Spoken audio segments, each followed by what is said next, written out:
the custom's been around for a long time, and what's made this board such a benchmark is, is not only a great wake style board, but it's a great freestyle free ride board.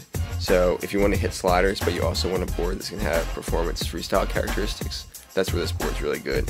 It's still a wider bodied board. It's got relatively square tips this year, as well as a soft double concave in the bottom, so the board's going to be really fast, but still have enough edge hold that you can get away without riding fins in it. The board's designed for freestyle wake style, but at the same time it's got a relatively heavy rocker line, and this rocker is going to really allow it to take chop really good and deliver a smooth ride. So while the board's meant for freestyle, for wake style, it's also a really great board if you ride in choppy conditions or you're looking to get in the waves a little bit. So you can't look at this board as just a wake style board. Don't think that your riding's not up to par with it.